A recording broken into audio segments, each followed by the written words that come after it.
Welcome to the podcast. This is the Citizens of Earth. This is Joshua Love. Why didn't you tell the audience a bit about what you do? Um, I primarily do like film scores, music production for commercial television, films, like feature-length films, short Mm. films. Um, this is something I got into quite recently in the past few years. Oh, okay. Prior to that, I was in a band and worked at a university, and our record label, which was in Beijing at the time, just kind of really, helped support us to, to tour around the country, tour Australia, and to, live a pretty um, creative existence. We released like 9 albums over, Oh, wow. 15 years, just toured all over the place, and just, had a really great time. And yeah, we just decided to come back to North America a few years ago. And, it's like clean slate. Nobody knows who you are. Mm. And so there's positives and negatives to that. But yeah, so I've just been really kind of working with the TDSB as a teacher, and, looking for people that are working on, passion projects or things that require sound, which is just really interesting to me. Oh, okay. Um, how, how did you end up in Beijing? What My what? wife and I actually lived in Chengdu, which is out in the west, right, in the Sichuan province. Oh, okay. Um, Mm.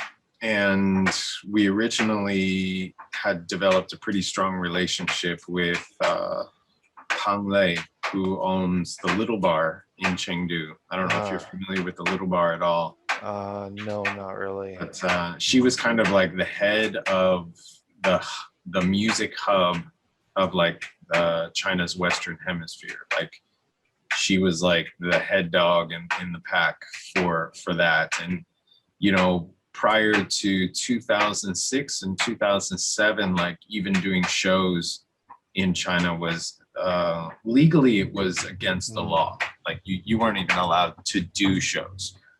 So she Oh, was wow. really kind of like, um, through relationships that she had, she was able to Mm. kind of be like the watchdog and open up her bar for shows like that. And then once that started taking off, then you start having like the strawberry Mm. festivals, the zebra festival, like all these big festivals that were going on. And then the government decided to let its guard down, and then it just started to blow up. So we originally started out in Chengdu, and then maybe Mars from Mm. Beijing caught wind of us from like a music festival we played, and so we just signed, with them, because they just seemed to have like a different kind of reach that we were looking for. We liked their perspective on things, so uh, Oh, okay. we worked a bit with Modern Sky on an album before, and yeah, we just really wanted to just be able to put out as much material as possible. Mm. So Did you guys like tour over there or? we Um, toured mm. everywhere. We Oh, we nice. did like a nationwide tour, Mm. sometimes 3 times a year. Oh, wow.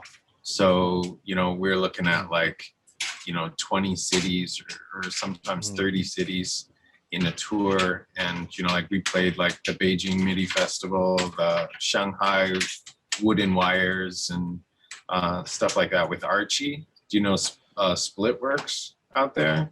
They like do huge festivals out in Oh, Shanghai. okay. I'm not really too familiar with the festival scene over there.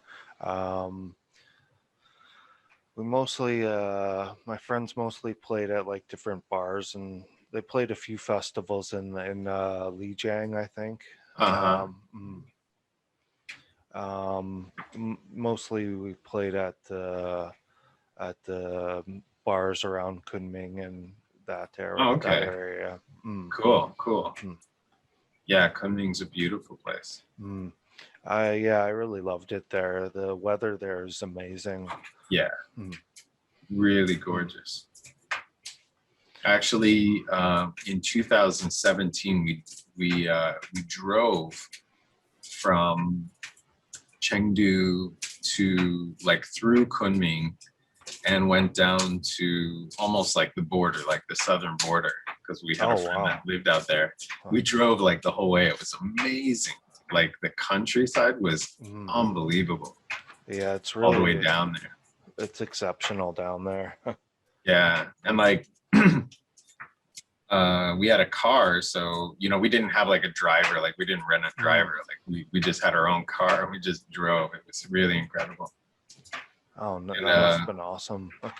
it was funny because we went to Kunming and there was we were just like looking around for things to do, and we saw that there was like a Salvador Dali exhibit Oh, somewhere okay. like by a temple Uh, out there near Kunming. And we were Mm. like, oh, that would be interesting. We spent like all day looking for it. We couldn't find it.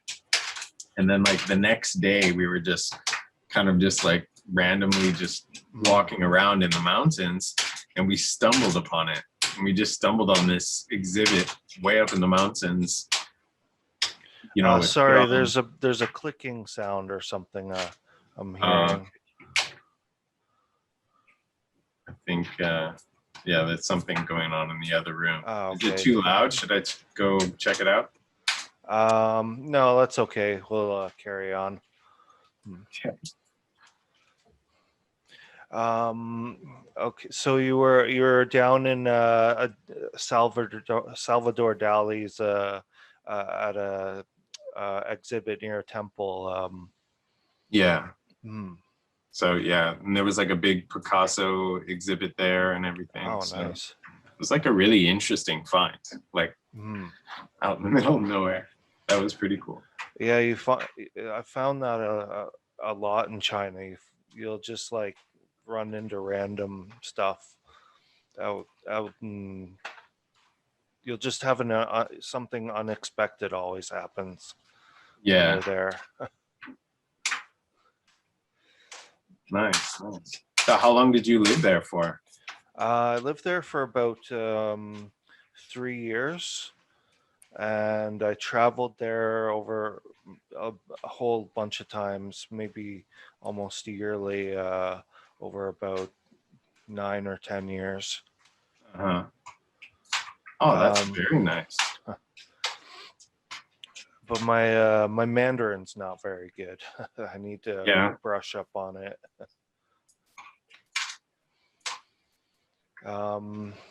I studied a little bit of Tai Chi when I was there, not too much, but took a few lessons. It was a lot of fun. Uh-huh. Um, but mostly just studied Chinese. Okay. Oh, so you studied Chinese, like in the Yeah. university, or were you taking like private At classes? private classes at a language school. Oh, very cool. It was one of those schools where you basically just paid for the classes and then you just show up if you want to, and they gave you a visa and stuff. But I figured if I'm gonna pay all that money, I might as well get some lessons and stuff. Yeah. Very cool.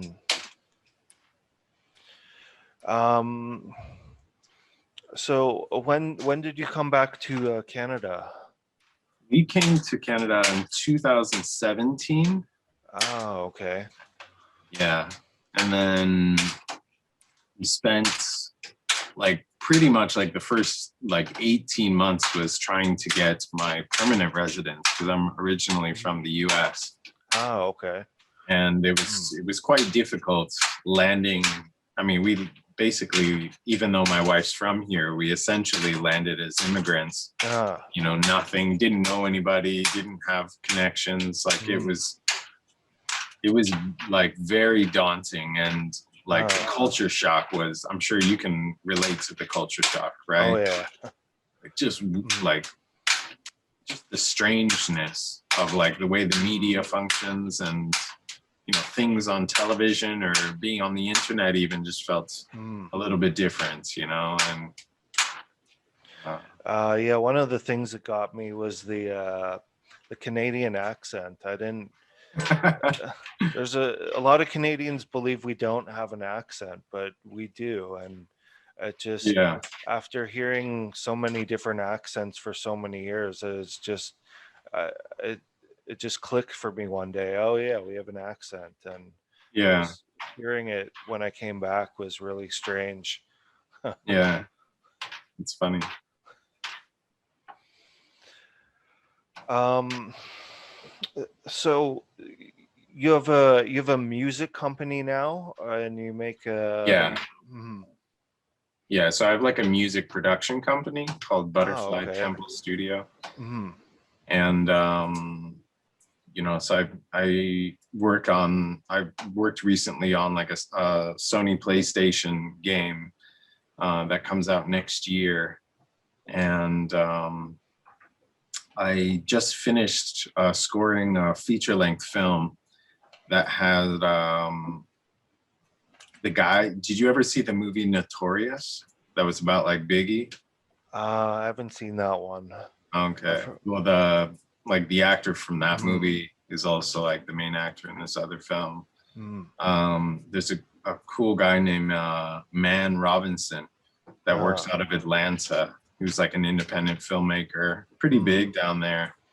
And we just somehow got in contact with each other, and he needed some things to go down, and we kind of just Mhm. made it happen. And the project just went like really well. And so, you know, we I mean, that's just how it has to happen, just Ah, develop these kind of relationships and just be able to pull through for people, and then that's how it works. So it's kind of an interesting perspective to just like deal with sound or deal with music, mhm. and to figure like how can I make a living off of this. And it's hard, like and Yeah. then with all the lockdown and the COVID restrictions, then filming gets slowed down, production gets Mhm. slowed down, post-production gets slowed down, like everything gets slowed down, and kind of changes the way the whole system functions. But Mhm. one of the good things about that actually is, even 10-15 years ago, you have to have like these massive like high ceiling Mhm. studios, in LA or whatever, to do anything. And now films are starting to go more in the box, Mhm. you know, Yeah. like I think I read something about I think a guy named David Buckley. He did the soundtrack for what's that movie? Oh, Greenland. He did the Oh, sound in okay. Greenland's. It's like Uh, this, a disaster movie about like mm, these comets that come and kind of hit the ground and stuff like that and blow everything yeah. up. And yeah, he just, he did a lot of the work just from his studio, just in his house, and there he even did some of like the orchestral recordings just like this, like through Mm. Zoom style Oh, of thing, wow. and communicating about like what needs to happen, and Mhm. the string section needs to be a little bit more like this or whatever. So for the production, on the production side of everything, it's a lot cheaper for the Uh, studios, right? Because you don't have to fly people across the world. yeah, for sure. um, Mm. but it's just really opened up a lot of doors for having like a smaller and more efficient setup, you know what I mean? Mm. So you just kind of got to be ready for Mm. when when somebody needs these kind of resources, to be able to like step forward and be creatively engaging in it. What would be your tips for like networking and developing these relationships with the producers and people in the industry? um I mean, so I think like so many people are looking to get something, Mm. You know, they're like, and then there's a lot of like posturing, like I'm bigger than I really am.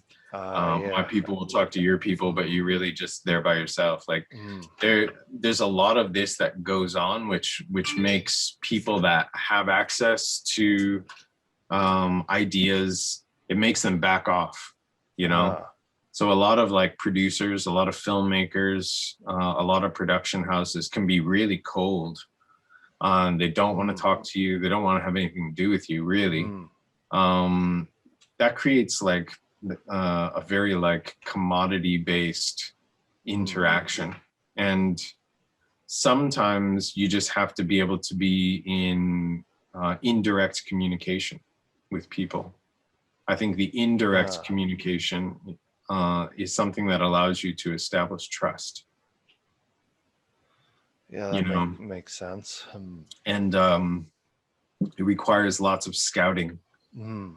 So, you know, like if you want to work with somebody or you find what they're doing is interesting, you know, like Mm. let's look at like a massive scale, like somebody like Christopher Nolan. Uh, If you wanted to work with somebody like that, you have to just kind of figure out a way either to contribute to what they're doing, contribute mm. to the people that they're already working with, Mm. and basically ask for nothing in return. That doesn't mean do everything for free. That just means kind of, you know, reach out, Mm. communicate, kind of humanize your interaction with them, you know. Yeah. So like Mm. this past year, I did the film score for like a pretty big artist in China, and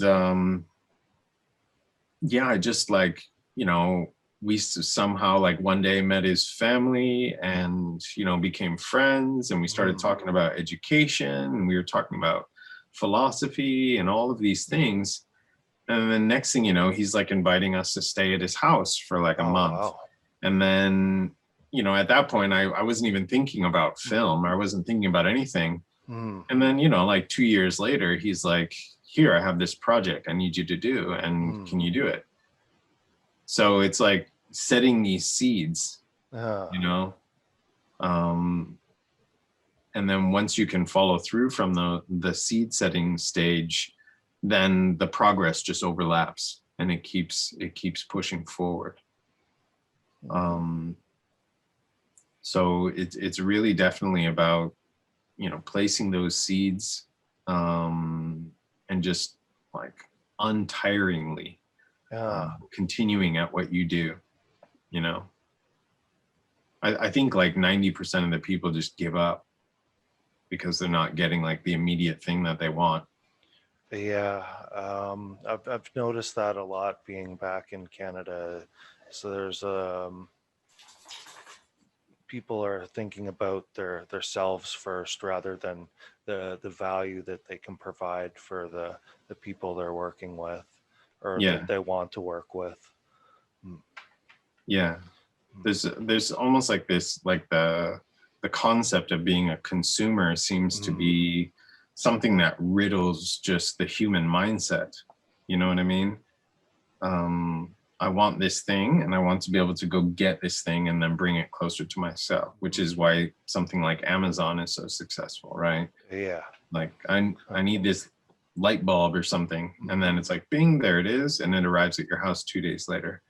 But to do it the other way around, it's like being the light bulb and trying to get people to buy you, is different, right? Yeah. So it's like you have to be able to engage. Mm. There's this really interesting story. Actually, I was sent you like that pitch deck, that thing that Mm. I was working on.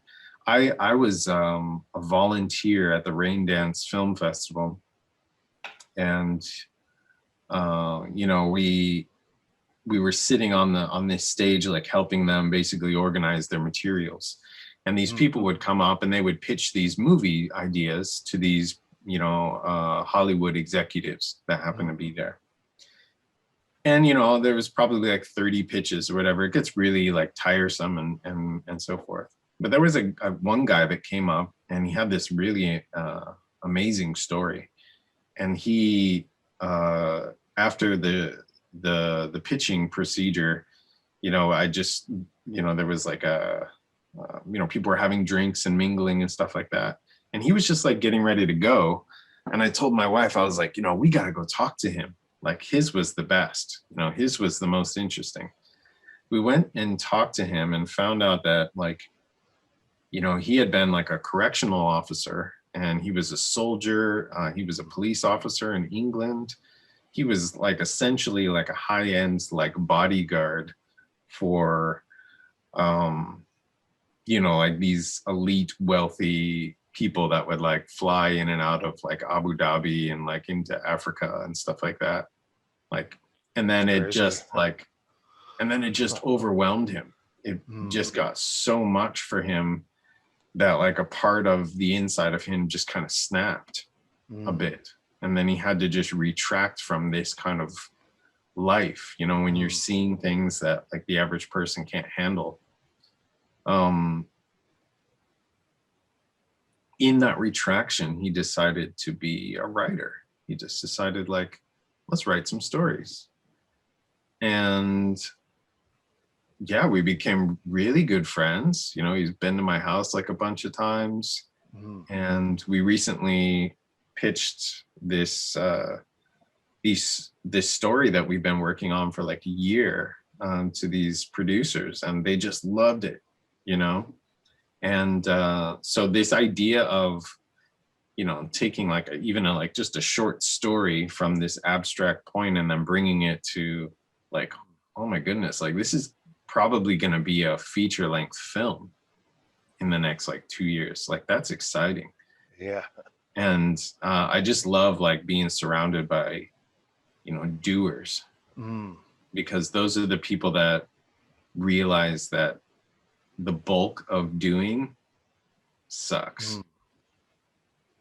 You know, it's not glamorous. It's not super fun.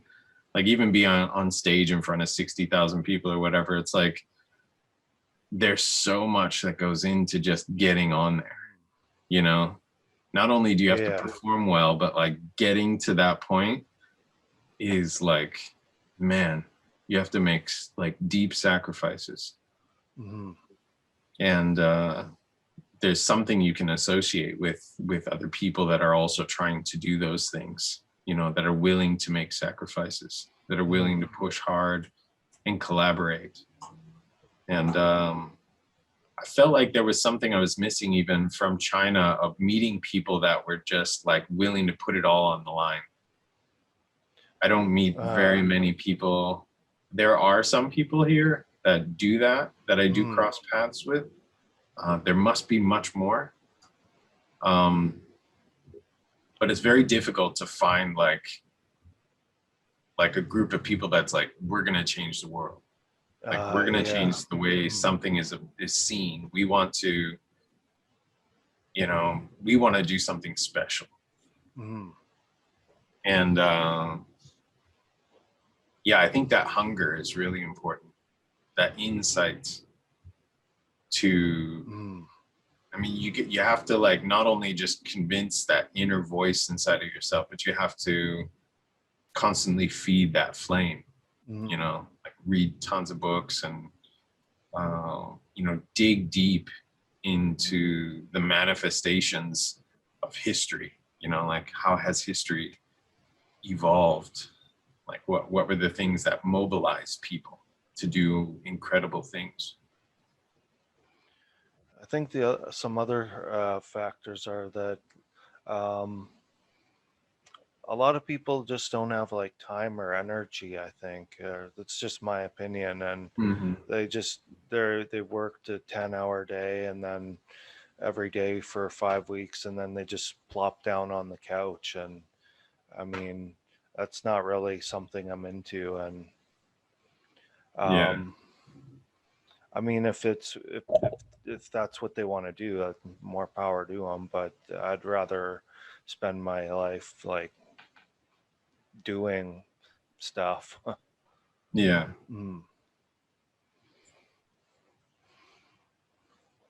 It's interesting because like, you know, like even like working out, like being like Mm. physical, in order to tear the fibers of your own body to allow for growth, you have to like max it out. Yeah. You have to get to a point where you're on the verge of being unable to do it anymore. Mm. And you know, people will go for a run in the morning. They will like, you know, they take care of their bodies. They do certain things that, you know, they know down the road will bring them progress.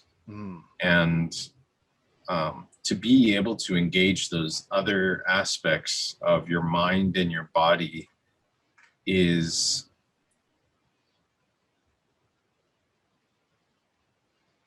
nothing but trying to activate like a deeper kind of strength for what you are as a human being. Because sometimes you can value the whole thing as like, yeah, you do your thing, I do my thing. You want to write a book? Okay, you write books, and I like watching Schitt's Creek. Or like you can, you know, you can work on a food line or whatever for Salvation Army or Habitat for Humanity or whatever.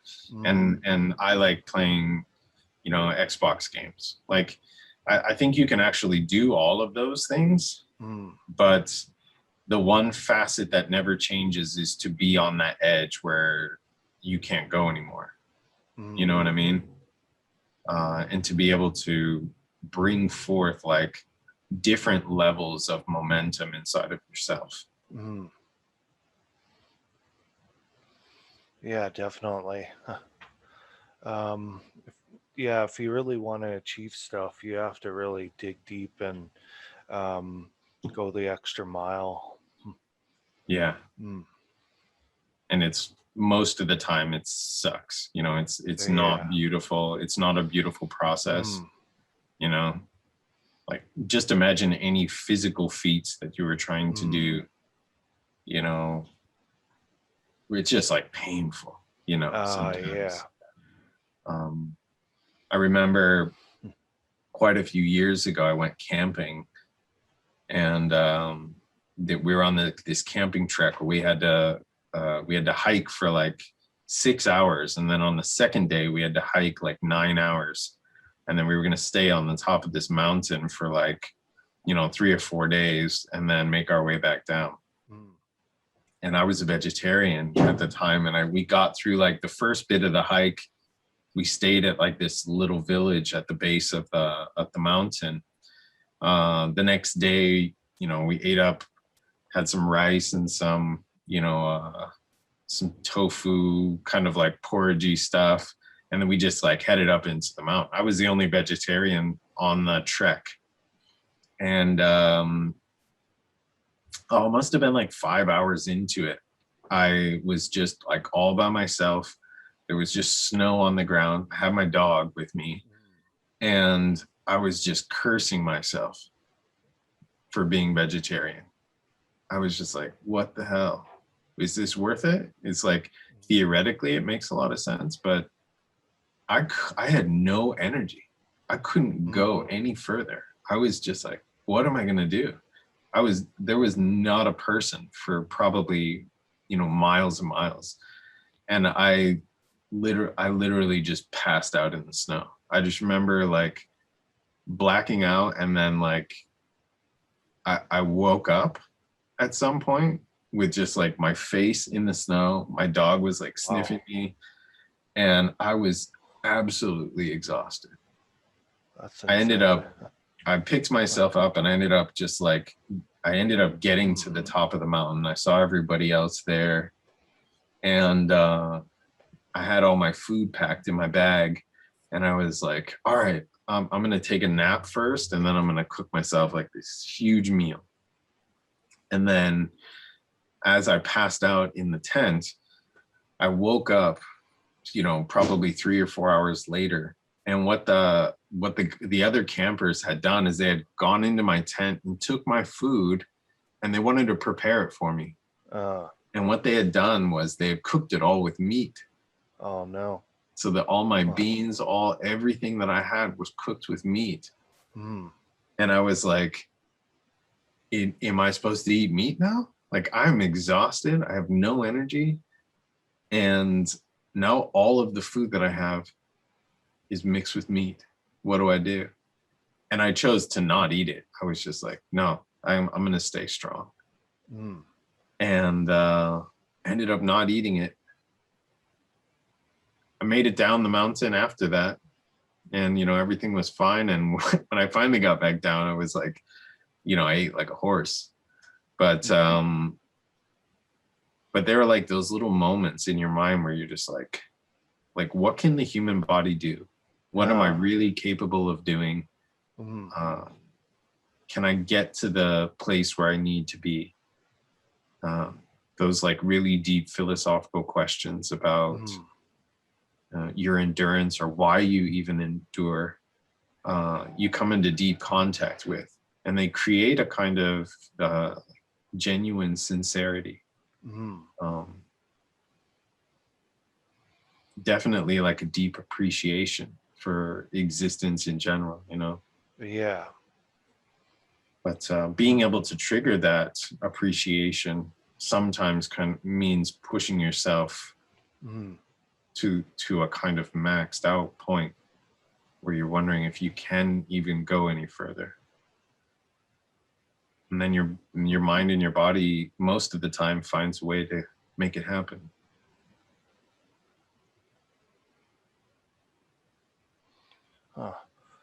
It's an interesting perspective. I've never really thought about it like that. I guess it must have been a very humbling experience, because when you do stuff like that, you kind of realize what am I trying to say here? Like, I'm sure lots of people would, when they try and climb a mountain, they might be overconfident in their ability to climb the mountain, and then you get halfway up there and find out maybe maybe you start to doubt yourself. And that's kind of like a metaphor for like everything, right? Yeah. Like even with like you doing the podcast, or like somebody trying to start a publishing company, or somebody. I mean, I think we're going into an era where people can start to work for themselves, right? Yeah. You can work for yourself more than any generation has had that potential. And having the audacity to persevere, and it's totally not easy. Like I couldn't even do what I'm doing now without like the massive support of my wife. Even like she's just like ripping through the jungle, and like we're just trying to figure out like ways to bring the magic of what we see as a value of life, and try to embrace it as close to ourselves as possible. So because those are things you want your kids to grow up with, right? Yeah, those are for sure. Thing you want like your kids to just realize like let's be badass, like let's just go over the edge, like let's aim for the exceptional, and that can be like a very lonely climb, Yeah, quite a definitely. bit, but it's enriching. There's a beautiful thing that comes from it all. So there are no regrets, even though things, life can kind of look at you in a very dark way sometimes, and you just feel like, is this really happening? Like, yeah, for sure. They say if you talk to older folks, like people in their 80s or 90s, the number one thing is the regrets of the stuff that they didn't do. yeah. I mean, it's just, I mean, you have responsibilities that you have to tend to, but the caution sometimes, like too much caution, doesn't fully allow you to be at the edge of where you need to be, It's fun to watch like LeBron James kind of max himself out. It's fun Yeah. to, you know, watch or even listen to somebody like Jordan Peterson, like kind of get to the end of his rope Mm. with, you know, what's going on in society. Or Mm. it's almost like, you know, partially entertaining to see these examples of people extending themselves into Yeah. these like unknown abysses today. And then we forget sometimes that we forget to hold similar standards to ourselves Mm. when we want to do something, you know? Like I remember talking to a woman recently and she's, yeah, I do writing. And I'm like, all right, okay. Well then like, I'd love to see what you're writing, you know? Oh, I'll send you an email next week. And then there's no email. Mm. Oh, what? I'll send that. Oh, and then it's like years later and you've never gotten like a single page. It's like dive in, you know? Like Yeah, for sure. go there. Mm. Like who's to say you can't be a writer? Who's to say you can't, Mm. you know, go to that line where it's like partially dangerous to go. You know, get to that point where the description is so vivid that it's uncomfortable. Like I think that's great, you know, even for your podcast, like have people come on that talk about dangerous shit, you know, that is like, that makes people on the edge, because those are the creators, those are the creatures of the earth as well, you know. Yeah. Those are the citizens of that mind space that create this massive hodgepodge of beauty. I often think of have you ever heard of the pillars of creation?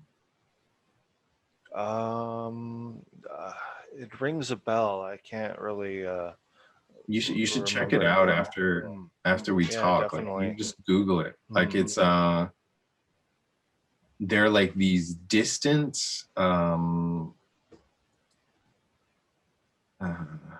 intertwining celestial bodies that exist in like the galactic whatever it is. I don't even want to say it's a sphere, but when you see that, like when you see what it looks like and you see like the beauty and the energy of what everything actually is as a collective, you're just like, holy crap, like why not? Like why not? I mean, dark matter, light matter, black holes, you know, dark stars, everything is crucial and elemental, you know.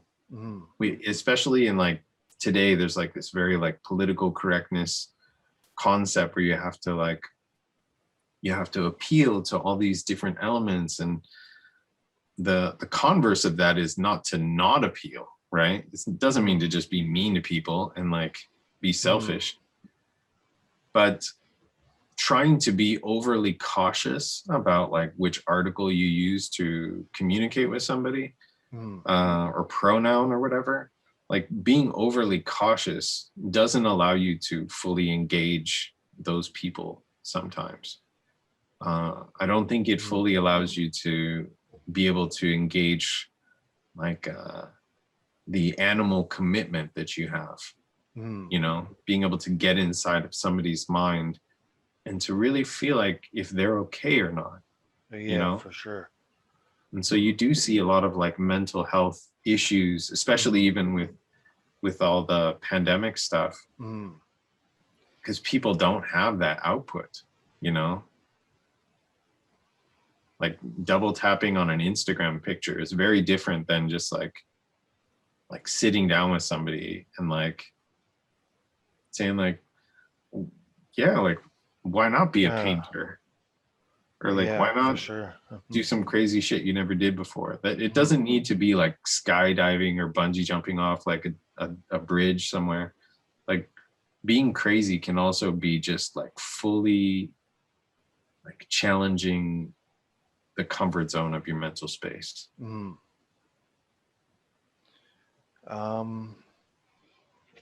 yeah, I think a lot of people, uh,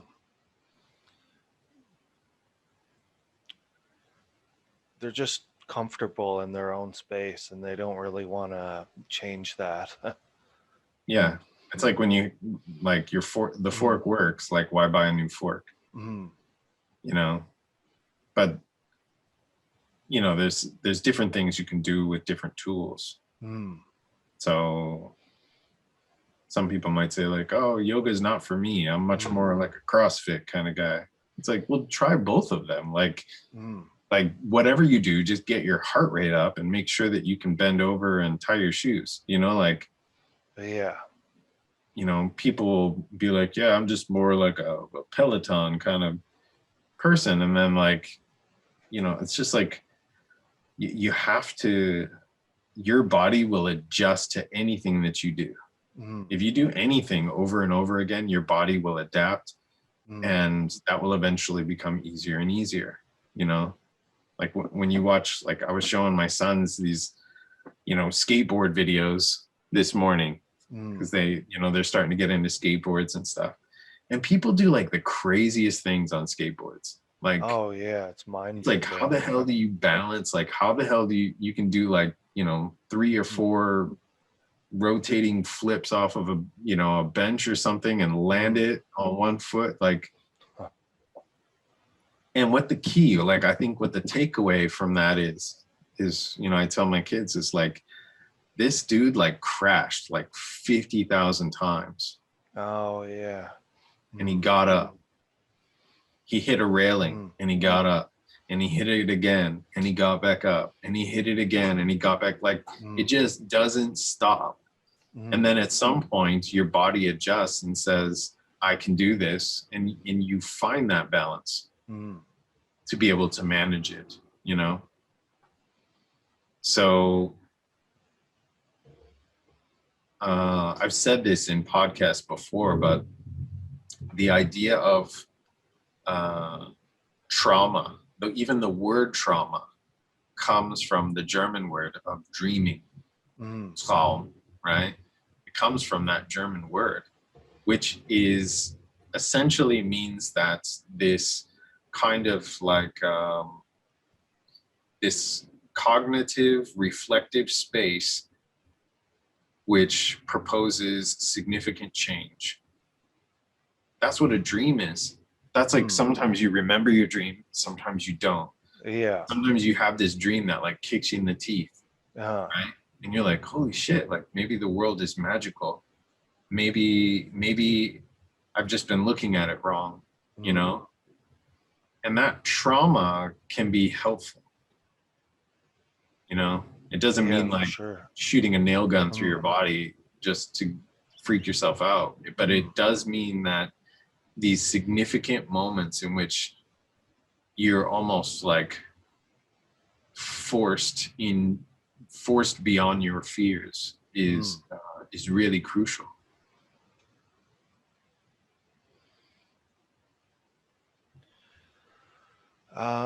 Yeah, definitely. It takes a lot of bravery to face those negative experiences and emotions, I believe. And that if for me, if you from my perspective, if you don't face them, that has bigger consequences than if you do face them. Like Yeah. the payout for facing your traumas and stuff is a lot uh, better um, than just stuffing it away somewhere. Yeah. Mm. I was listening to something recently and the guys were talking about how like he had like family over and some Mm. friends over and they were starting to play Uno and they were just like Mm. laughing and having a great time. It was like the best time they had had in ages, right? Mm. Because all these people were together and they were just kind of like engaging in this way that was so special to the circumstance. And it was like the next night, a similar group of people was all together and you pull out the Uno and you're like, let's do it again. And you just can't, Mm. Like you can't rebuild something like that. Yeah. There's a kind of like magnetic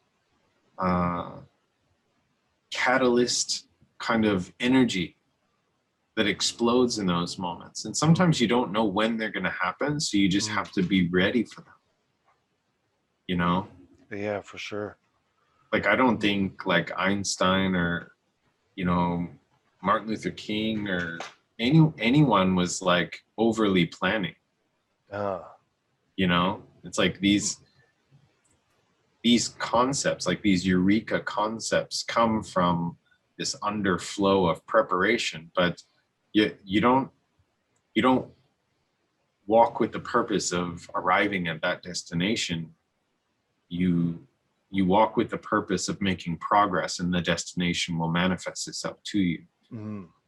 So it's almost like in the way that like quantum physics works, you know. There's not really like the right answer. There's not like the goal or destination, you know.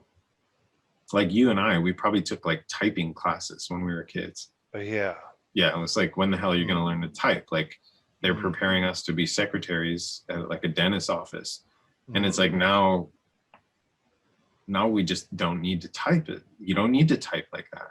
And it's helpful, but it's not as important as like maybe it was perceived. So you just have to sometimes be careful about creating destinations for yourselves and like how you go about achieving them, or rather just be incredibly grateful for the momentum that you have at the moment that you have it. Yeah, it's like the author from Atomic Habits. He said you don't. I think it was him. You don't rise to your aspirations. You fall to the level of your systems, your habits, and stuff. Um, you don't really. It's not possible to like aspire to someone. You just have to have the systems in place if you want to Yeah. get there. Yeah. I mean, that's crucial. Like, and I think when you see that in like even like young athletes, you know, like somebody like Usain Bolt or something. I mean, initially his aspirations had nothing to do with like gold medals, you know. It was very competitive. It had much more to do with like the immediate consequences of being able to go faster than he did just now. Being able to realize that when he ate certain food and he exercised at a certain time, that his sprint speeds were getting shorter and shorter. And then just saying like how short can I get it? You know? And that's like that line that we were talking about before of like, you know, just pushing yourself to where like you feel like you just can't go anymore. And then you fall in love with that. Yeah, definitely. You know, you fall in love with that process. And Yeah. and then when other people get bored of it, you're still kind of, you know, locked in, and you still want more. You know, I think that's the difference between a PhD and somebody that just, you know, is interested in something. You know, you have to go beyond locked in and be in a space. I mean, that's why every discipline is a doctor of something, right? You get a PhD in many different fields, and you go to this place where you start to create your own infrastructure of knowledge. You know, it's an infrastructure of knowledge upon which other people can rely upon. It's not just collecting data anymore when you get to that level. It's more about, here is a map work of how this phenomenon is working. And it doesn't mean that it's going to be there forever, but like I dug through this tunnel and I've gotten to this part where this is the description of the facade that I'm in, you know, and then other people can come in and like, you know, jump on that, that mind stretch and take it somewhere else, and then learn more about humanity and learn more about history and the place of where we are. So it seems to me like, so much of it is about reaching out to that edge Mm. and just kind of dancing around out there. Yeah, I think you've got to enjoy the process on some level, and Mm-hmm. well, at least enjoy it more than not being in the process. Yeah. Um, I'm sorry, I'm short on time here. It That's was nice okay. talking to you. We kind of went It was over half an hour there. yeah, that's okay. It was really informative, inspiring talk. And I'll catch you next time. Cool. Yeah. Thanks for having me on, and good luck with everything. I'll Oh, keep shooting thanks. out like more people to meet up with you if that's cool. And Oh, okay. if you're interested in Yeah, for sure. doing more, that's, I'm all about helping out. All right, I'll catch you later. All righty. You have a wonderful day. All right, Thanks you for making too. time to do this today. Bye, Andrew. Thanks. Bye-bye.